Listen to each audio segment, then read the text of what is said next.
No matter what mood I'm in, there's one thing that always feels right: eating good food.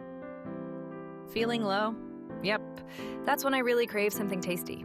So I start by drizzling some spicy chili oil on the plate, because a little heat can fix almost anything. Feeling high and happy?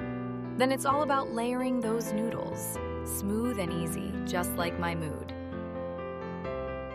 Getting a bit lost or confused? Well, that's when I pile the keema. Rich, flavorful, and totally comforting, like a warm hug on a plate. Adding some fresh boiled bok choy next, because even on my wildest days, a bit of green keeps me grounded.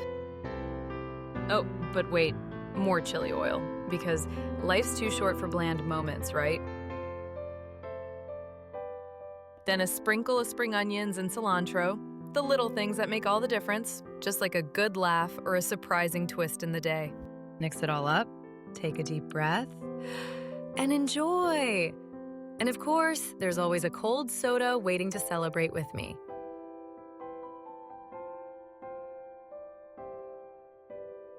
No matter how I feel, tasty food is my constant companion, always ready to lift me up, calm me down, or just keep me company.